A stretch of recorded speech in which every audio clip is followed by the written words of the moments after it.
ai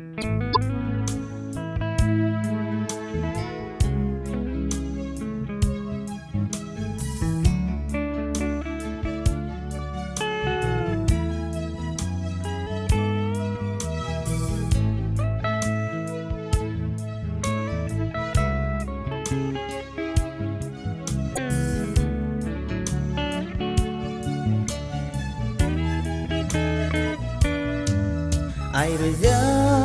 liang mấy bụi nắng trầm mù cây thủy lá ghê ninh lâu na mình đuôi đuôi và đi thế mình đuôi hay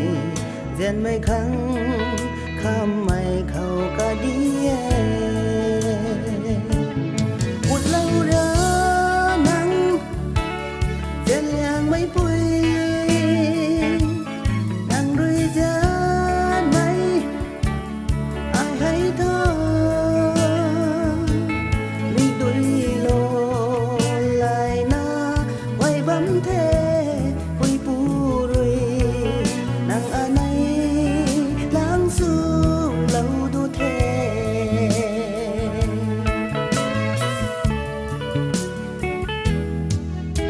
mày rơi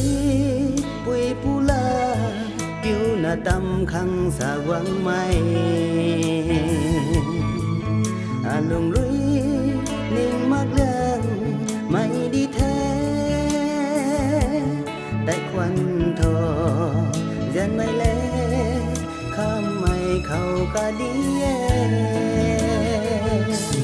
một lâu đó nắng dễ lên mấy bụi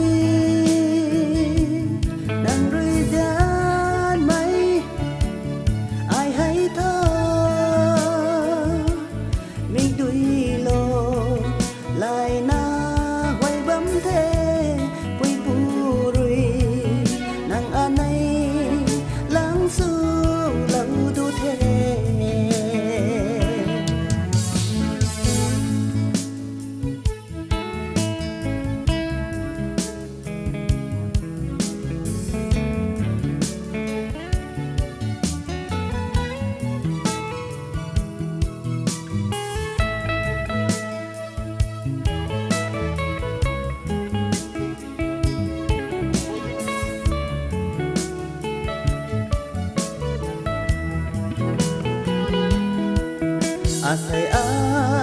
nay panti khang suna tam quan sini